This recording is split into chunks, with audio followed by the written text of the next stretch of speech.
And I'm going to introduce Dr. John Baker, the Dean of the College.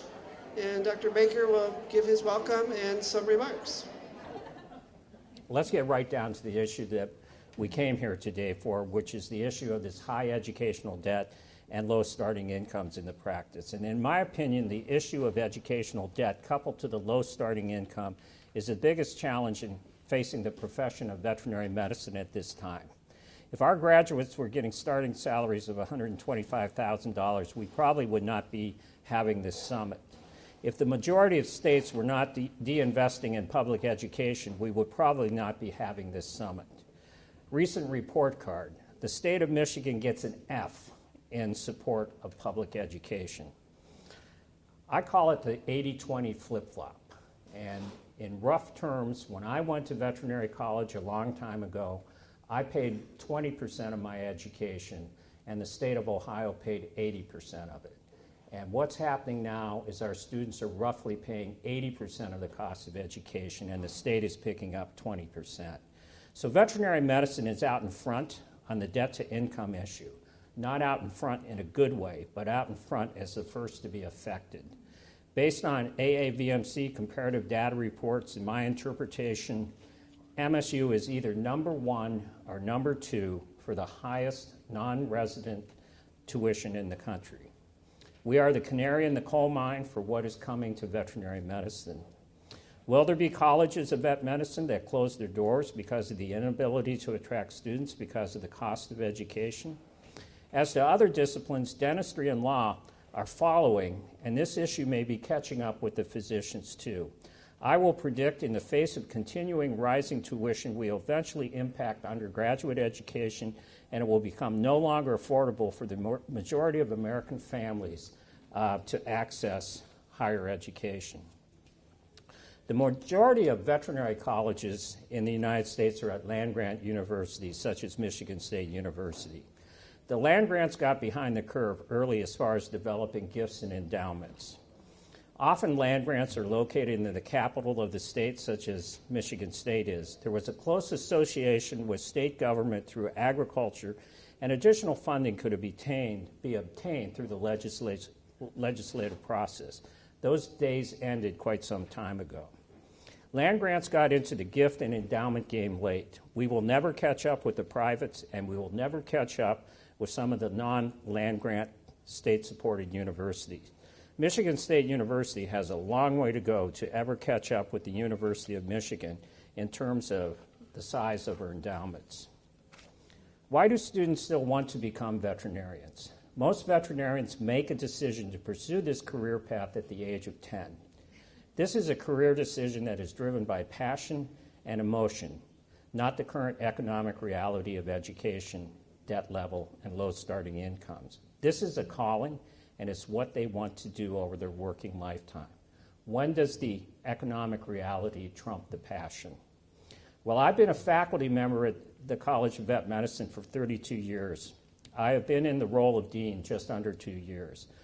I was outside of the college for 10 years, and prior to returning to the college as dean, I had been serving for 10 years as the acting director and then as the associate director of the Michigan Agricultural Experiment Station.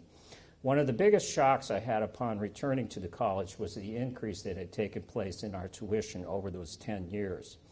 I felt this issue was so important that I suggested a national summit on debt-to-income issues, and MSU has partnered with AAVMC and AVMA in putting together this summit, and so here we are. MSU has the 12th highest resident tuition among the 30 CVMs in the United States. Best I can tell is we're either 1 or 2 in non-resident tuition. Playing into the ranking is the ability of non-resident students to achieve resident status at some of the colleges of vet medicine.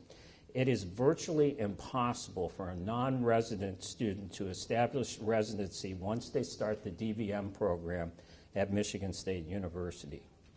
Our undergraduate debt upon entering into the College of Vet Medicine is $5,000 higher than national average. Student debt upon graduating from our DVM program is $21,000 higher than the national average. Our graduating class of 2015 from our DVM program 15 students had debt in excess of $300,000. And I can guarantee you they were non-resident students. Nationally, the DVM student debt is increasing at about $6,800 per year. The College of Vet Medicine, we have roughly about $22 million in endowments that support scholarships. Approximately an equal amount of money is promised to us through estate gifts, but this will be realized over time. To cover all of our students' tuition, my calculation is we only need to raise approximately $280 million. We have Ivy League tuition, but we do not have Ivy League endowments. Typically, the dean at the College of Vet Medicine at MSU, which I would have said maybe not right up until now, had very little control on what tuition is. Tuition is set at the higher administration with approval by the Board of Trustees. However, based on my numerous discussions with the provost, I think we do have some positive response and some consideration to slow the increase of the tuition. So if you take a look at my handout here, what I've tried to show here graphically and tabular is what we've been dealing with at Michigan State is resident in-state tuition has been going up at about 4% a year. Non-resident tuition is going up at 2% a year. So you can see what's going to happen over time. If you look at 2025, which really is not that far away, the tuition bill alone for an out-of-state student would be $307,000. And similar, you can see the increase on the resident side. I believe I have the provost convinced that we're going to lower the rate of increase on our resident population. Maybe not a huge victory, but I'll take whatever I can. And we are going to go to a 2% increase. You don't see a whole lot of effect initially, but when you get out to 2025, you're looking at a $22,000 savings for our resident students. The number of seats available in colleges of vet medicine in the U.S. are expanding. We have Lincoln Memorial now, Midwestern University, University of Arizona is starting, potentially Texas Tech, and expansion of class sizes in existing university. What if the number of applicants further decreases? Currently, we have a 1.6 to 1 ratio. Similar to many other colleges of vet medicine, MSU graduates more veterinarians per year than are needed to replenish the workforce in Michigan. Our current model is dependent on non-resident students to maintain our class size, maintain our desired level of academic excellence, and provide tuition revenue. Will MSU be able to compete for out-of-state students based on our high non-resident tuition unless we can bring tuition under control? One solution would be to establish contracts with states, which used to be common, that do not have veterinary colleges. These states would pay the non-resident portion of the tuition. How do I go out and get contracts when my non-resident tuition is so high and there's much better deals that you could negotiate with other colleges of veterinary medicine? Our class size at Michigan State is about 110 to 115 per class. Currently, there are 147 non-resident students enrolled in our DVM program over 4 years. Where do these students come from? A total of 119 of these are enrolled from states that have veterinary colleges.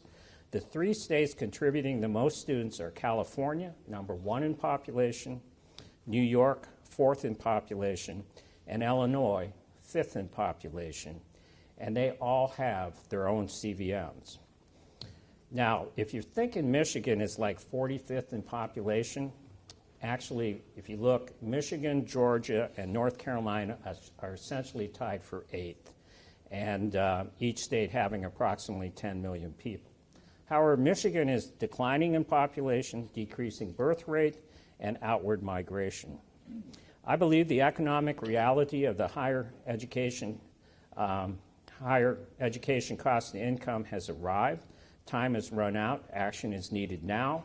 We need to look at both sides of the equation, debt and income. I've not said much today about income, but I hope we address this at our conference too. And it needs as much attention as the debt side. Solutions are not simple. Successful solutions will require a multifactorial approach. The goal of the summit at MSU is to come up with outcomes that can be selected if applicable and implemented to address this issue. We need multiple options in that all proposed solutions can't be uniformly applied. So what are we doing at Michigan State? The student loan issue. I think we're all need to be involved with this. The entire profession needs to work on this. Gina Luke, who's here today from AVMA Government Affairs, she probably understands this issue better than anyone. And we'll do our share on the national level to help bring some changes to the student loan. We need to improve the financial acumen of our students. We've already taken steps at Michigan State to do this. A career service office, educate the students on diverse career opportunities available to the profession, make them competitive for job opportunities, and we've asked for funding for a career service person in this current budget cycle. Change our admission policy. Our first-year class, first year right now, 100% of those students have Bachelor of Science degrees. We are looking at changing our prerequisites such that they can be met in 2 years. Maybe it doesn't mean you get in 2 years, but I think it should be achievable that you can meet those requirements.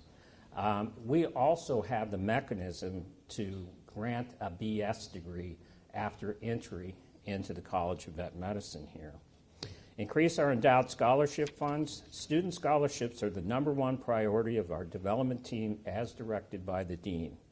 Conversion of non-residents to resident status, talk to the provost, it ain't gonna happen. Slow the growth of tuition, looks likely at this point. Establish state contracts, doesn't look too good. Begin to take international students, a consideration, but we need much more discussion at the college and the university level before we would enter into that. Could we reduce tuition through self-imposed budget cuts? That sounds wonderful. Bottom line, if you kind of run this out,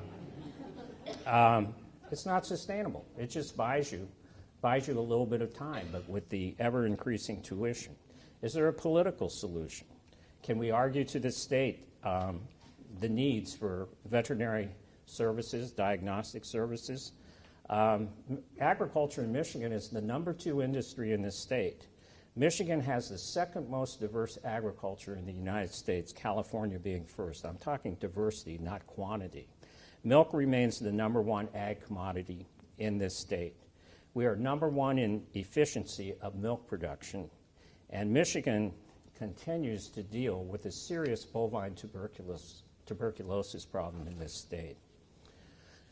Lastly, we've started the process of curriculum review and revision. Dr. Julie Funk is taking the lead on this.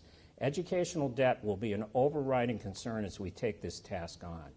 We hope to have innovation that reimagines veterinary education. It must be cost-effective for the students and not increase the cost of delivery. We're aiming for a 1.4 to 1 debt-to-income ratio. That's probably fairly bold. The curriculum must be learner-centered. There needs to be more integration within the curriculum, and the outcome should be a high-valued, career-ready graduate. And under further consideration is the potential of reducing tuition but maintaining revenue through increasing class size. And we've opened up discussions with the provost on that. So that concludes my remarks.